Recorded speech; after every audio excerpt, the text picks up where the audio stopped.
Anil Gangwe is ready, I would like him to share his screen, and he's going to talk to us on artificial intelligence in ROP. Thank you, sir. Thank you so much. I would like to thank Professor Azad, Dr. Anand for this opportunity. And it was more important for me because this gave me an opportunity to read about this topic. Otherwise, I would not have read about this topic. So with this, I think I will start. What it actually means is what defines intelligence is our ability to adapt as per the circumstances, and what actually defines human intelligence as opposed to the instincts seen by other animals is our ability to learn, our ability to reason, problem solving, perception, and use of language to communicate between us and other. So what is actually artificial intelligence is whatever we have learned as a human. If the machine has got ability, or any machine, computer, or robo which has performed the tasks that are commonly done with human intelligence, basically the learning, reasoning that we have been talking about. So if you see our life in current era, we are actually surrounded by artificial intelligence everywhere, and we can see the road, the Google Alexa, the auto correction that we see in computer, and then now things like automatic cars, driverless car, the face recognition, everything is based on artificial intelligence. Coming to artificial intelligence in healthcare, actually, if we see, it has been there for years together, but it has not been highlighted that much. The simple monitors that we see, which alarm is set to ring after a certain level is reached, is also a simple example of artificial intelligence. The most more advanced things that are there are like use of these glucometers, which are monitoring our blood glucose on timely basis, and they are able to inject the required dose of insulin as per the patient blood sugar level. So these are the best example of artificial intelligence which has translated into the healthcare sector.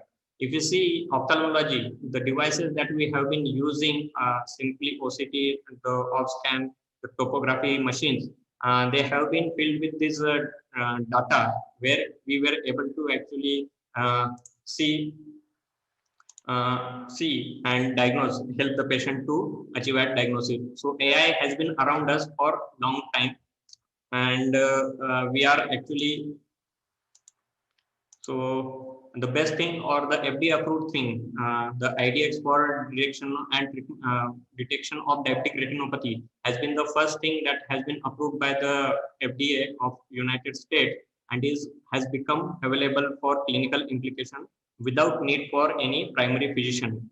So coming to what is actually something many people may confuse actually between telemedicine and artificial intelligence in healthcare.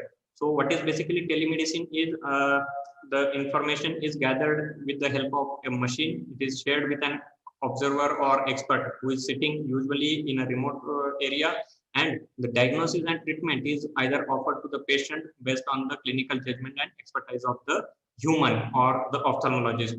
What is happening in artificial intelligence is, as we have been trained in ophthalmology, the IT experts, now they are training their machines in acquiring, analyzing, interpreting the information that is being given or fed to this machine.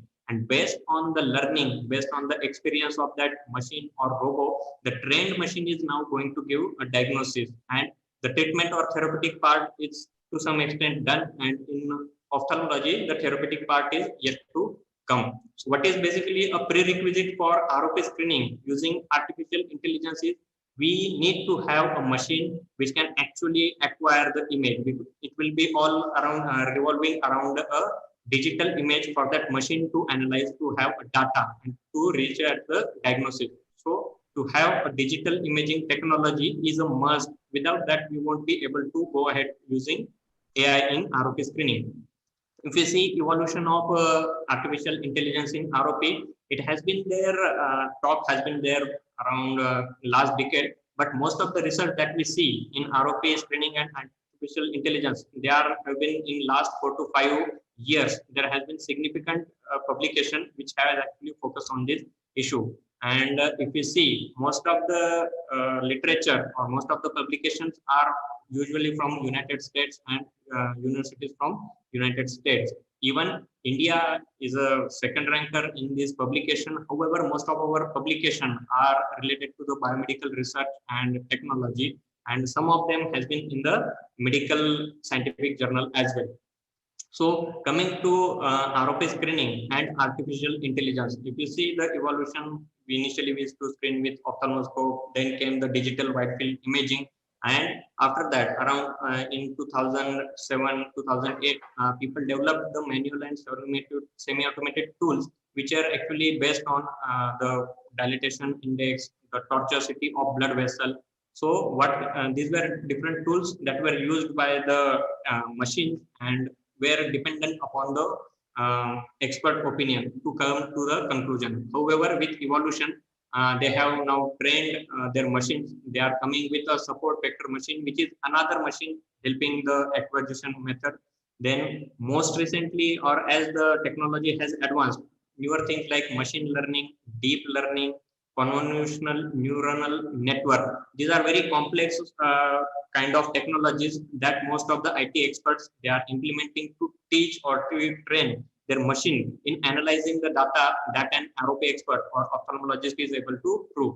In short, initially we used to have these kind of images, then we used to mark the retinal vessel, and based on the tortuosity or the dilatation of this vessel, the features from these vessels or fundus imaging used to be extracted, and based on that, the expert used to give comment. And what has changed over years is now based on these features or the machine using deep learning, now they are able to classify that it is a normal thing, whether it's a thing which is not very serious or which is a severe kind of ROP, and the machine is now able to reach at the diagnosis without help of a observer.